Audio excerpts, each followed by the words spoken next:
What's going on, guys? This is Ryan with the RK Outpost, and months ago we heard reports that according to Disney and Lucasfilm, they didn't want people referring to Boba Fett's ship as Slave One anymore. They didn't want it on Legos, they didn't want it on product packaging, they didn't want it anywhere. And so many of us took that and realized that, you know what they're doing? They're changing the name of this ship. They're changing the name of Slave One because they don't want it to be associated with Boba Fett. They want to change Boba Fett into being this nice guy. They want to rewrite Star Wars history. They want to rewrite George Lucas's Star Wars.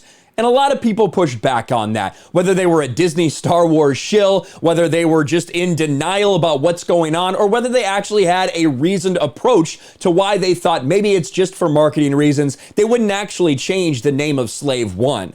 Well, for all those people that have doubted me every time that I've talked about this, is this enough evidence for you? How about Temuera Morrison himself saying that they are not referring to it as Slave One anymore, and indeed revealing the new name, like we said all along, the Fire Spray. Now, if you're not familiar with the word Fire Spray in terms of Boba Fett's ship, that is the model. It is a Fire Spray model in the same way that the Millennium Falcon is a Curling Engineering Corporation YT-1300. But I'm pretty sure if all of a sudden they change Han Solo's ship name to that, there'd be a lot of people that were very upset about that, in the same way that there are about Slave One. You can see the headline, Boba Fett star confirms controversial ship name change. Now, before we get into that, and again, I do have it straight from the horse's mouth, from Temuera Morrison, I think he would probably be a pretty good indication of what they were doing, considering he's actually playing Boba Fett.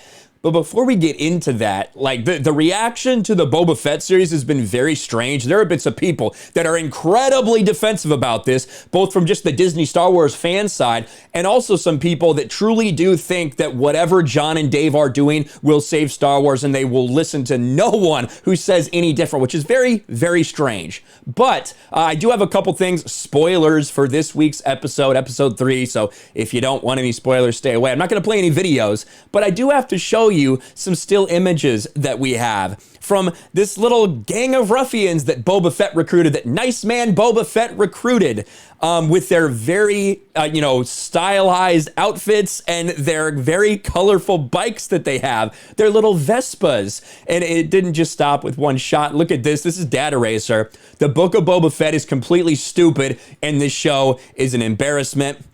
You can see him marching up to go to, I believe, the mayor's office here. It looks like a parody. It looks like Power Rangers Star Wars or Teletubbies Star Wars, one or the other, I'm not sure. I actually did see a clip of this on Twitter, which I'm not going to play again. I'm not going to play it because Disney Plus, whatever. It's just out. But it's one of the worst chase scenes I've ever seen in my entire life. The CGI was horrific. The effects were horrific. The pacing was horrific. But this is the show a lot of people are claiming is just absolutely amazing. You have this moment here. Boba Fett learns his rancor monster is depressed. He spends a few minutes smiling and mewing while he pets it like a puppy, and Danny Trejo agrees. The diversity gang that he gave jobs to. And this is all the entire premise of this show and what they're doing with Boba Fett. It's all to completely change his character. It's to make him a good guy. It's to make him a respectable guy. It's not to make him a hard-edged guy. It's not to make him, a villain of any sort, or even really an antagonist of any sort. They are completely changing the character of Boba Fett. For those of you out there that are still clinging to this notion that Kathleen Kennedy's not in control of Star Wars, even if she still has the title, she has no power over this show, then you can answer for this. If you really think that every single decision made here is then John and Dave's ultimate decision, then you can answer why they changed the name of Slave One. We're gonna listen to Temuera Morrison right here. Yeah, I can imagine. Boba Fett's ship has been stripped of its name, so I was wondering, have you guys given any thought to what we could call Boba Fett's ship now? I think we call it the Fire Spray. I think I've mentioned it in a couple of episodes. Yeah. I'm trying to think. Fire Spray. I think it is a gunship now. That's what we're calling it. We're calling it a Fire Spray gunship. Yes. I love it.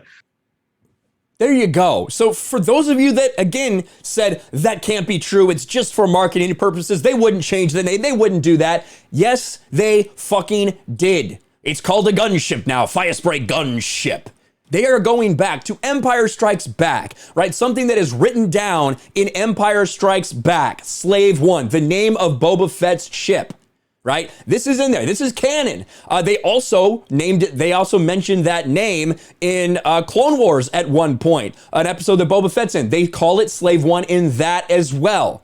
Yet now, we're going back and we're changing things. We're changing George Lucas's Star Wars because we don't want someone to have the name Slave for their ship. That would mean they're a bad person. We can't have that because we want to make Boba Fett a nice guy now. Disney Star Wars is a fucking joke. Like so many other people, I'm not watching this, so I'm not going to sit here and make, episode things. But when I saw this news come out, I had to talk about it because so many people doubted the report. So many people said it must just be for marketing. But there you have it from Temuera Morrison, from Boba Fett. They're not calling it Slave One anymore. It's now a gunship. It's the Fire Spray gunship. Congratulations, Disney Star Wars fans. Congratulations, I guess, John and Dave supporters. This is what we're getting. Whether you think they're totally in control or not, this is what we're getting from this series. So I hope you enjoy it. Let me know your thoughts in the comments below. Smash a like button, subscribe to the channel, ring the bell for notifications, share this video out there, and I'll talk to you later. Thanks for watching, everyone. And a huge shout out to my patrons. I appreciate you guys so much. Want to follow me on Twitter or Instagram? Check out the description below. You'll find links to my P.O. box and my Patreon as well. And I'll talk to you guys later.